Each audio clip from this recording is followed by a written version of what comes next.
quick bit of context behind the footage that you're about to see in a moment's time. Now, this was an impromptu video. We had no intention of filming this one, and we were carrying out the last cleans of 2024 when an old client and friend of mine called me up saying, "Dave, I've not seen you in about 3 years. Can you quickly pop over and sort the Jag out as it's going in for bodywork next week?" So he just wanted a general tidy up before it goes there so it didn't look too messy. The funny thing is, on the phone, when he called me, he said the car wasn't really that bad, which turned out to be one of the biggest understatements of the year. The Jaguar XK caught us off guard as we only bought the basic tools for the day ahead, as it was supposed to be a nice and easy early finish. It gets worse.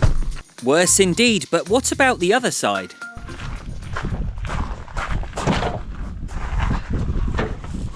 Oh wow, this is remarkable. Remarkable is one word for it. The damp inside caused epic amounts of mould, and even the leather on the door cards are completely warped. There's no words, is there? Look at this, Reese. Oh, no. I mean, it's nothing we can't handle. Despite the seats being hairier than a bunch of Aldi strawberries, it wasn't all bad. Boots okay. I just think it needs a bit of love. Before it gets that little bit of love, we had to make sure we were wearing protection. Yeah, you might want to wear gloves, Reese. Once we got the Jag started, sounds great. We soon figured out why there was so much mould in the back.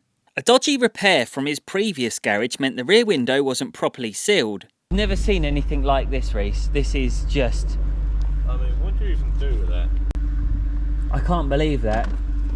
But we didn't expect this. We just thought it was a quick and easy in and out jobby. That's what he said on the phone. With the roof down, we had limited time to get the job done as it was getting dark fast and the weather wasn't looking too promising. You can literally sense there is a storm coming. And with limited resources... Right, we're in business. We're in business. I've got a scrub pad. We broke out an APC, which isn't something I normally use on leather, but today we made an exception. Hopefully this will just break it down. However, thankfully this client had hot water for us, so we filled up a bucket and we got scrubbing. I tell you what, let's have a go at this bit. Let's see if it comes. I mean, look, it will probably come out. Oh, look at that. Hot water is a gift from the gods. I think we can still do this in seconds. Like, it's not going to take that long. Oh, this is very smelly. And the annoying thing is, I would love to take this to the studio right now, but I wouldn't drive this, not in this state, no way. I think the detailing community are gonna be very triggered by this. Oh, possibly. It was a constant battle of scrubbing, wiping, throwing the cloths away, then repeating the process. But thankfully I had plenty available thanks to Fibre King. And coming soon, we will be releasing a very special episode on some exciting new products coming from them, so make sure you subscribe to the channel to be the first to watch it. I'm literally leaning in mould at this point. Are we gonna die now? It was really sad to see the Jaguar in such a condition, but it gave me chance to think about a serious question for petrol heads watching this video. Would you rather be sitting in this mouldy Jag or one of those new bright pink ones that they're This mouldy promoting? Jag. Yeah, I thought Any so. day of the week. I would pick the mouldy Jag too. We were making great progress, but it seemed like every inch of this car was covered in something disgusting. We even then came across some bright yellow whatever this is. And soon enough our luck ran out. That is a nice big rain cloud, isn't it? Look over there. That does not look promising. I can feel the rain coming down now. I can feel it on my head. We love a bit of rain, especially when we're doing convertibles. It just makes it exciting. This meant we had to make the best of the bad situation with the limited lights we had left. Fortunately, I managed to remove the worst of the mould before Reese put the roof up. But for both of us, we learned a valuable lesson, which is to always be prepared for every eventuality. And no, we didn't bring our steamer, we didn't bring our extra lighting, and we certainly didn't bring our A-game. However, normally we do, but because we were still in full Christmas mode, it was just a case of having a lapse in concentration.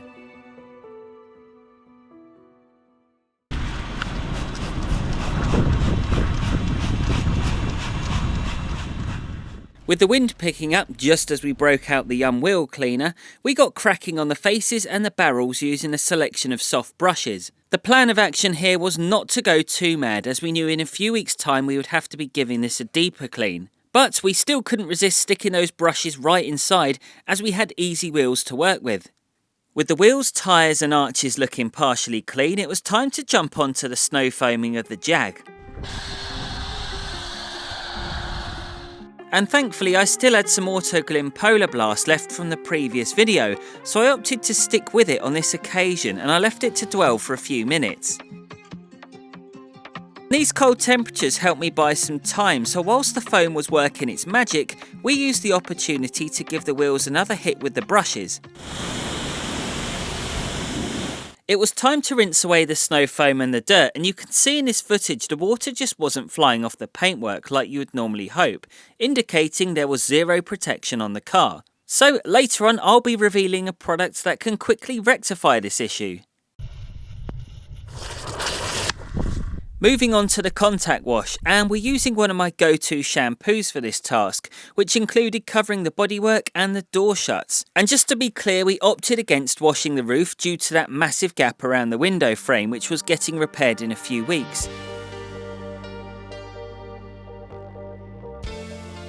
Once completed, Reese gave the car a quick rinse off. And this time around I wanted to give the Jag a little extra protection to keep it going until we get our hands on it again, so we used Ava's Seal and Shine. Now this is a high foaming sealant which is essential to use in the winter months, as it gets the job done in seconds without the need to wax your vehicle. And when you have unpredictable weather like we had on this day, it was a no-brainer for us to choose this.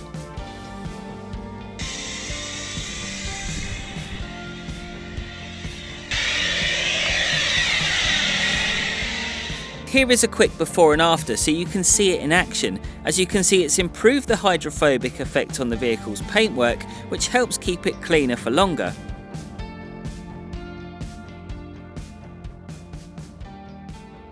At this point, all the water had flew off my waterproof jacket and onto my trousers, so when I wasn't trying to dry the car with my twisted loop towel, I was trying to dry myself. So my energy levels were sparse, just like the daylight. I can't believe how dark it's getting out here now. One thing I will say about doing this job is it will test you, both physically and mentally. And the sad reality is, if you love cleaning your car at home, and you think it will be the same pleasant experience doing it for someone else, then I'm afraid you'll be mistaken. And please don't think I'm saying this to put you off, as it's a new year and I'm sure some of you may want a new start, but you just got to bear in mind that it's not just cleaning cars. It's being a good manager, a salesman, a bookkeeper, and the majority of customers you'll be called out to actually don't care about their car, or you for that matter. They just want you to turn up, do the job, then go away, and as a people person, that's just not the way I like to do things. Which means something definitely needs to change. So this year I'm putting more focus into cleaning cars for free for people who don't have the luxury of paying for such a service. And by doing more good for other people, maybe, just maybe, I'll get back some of that love for an industry that's become very unpredictable and, dare I say, soul destroying.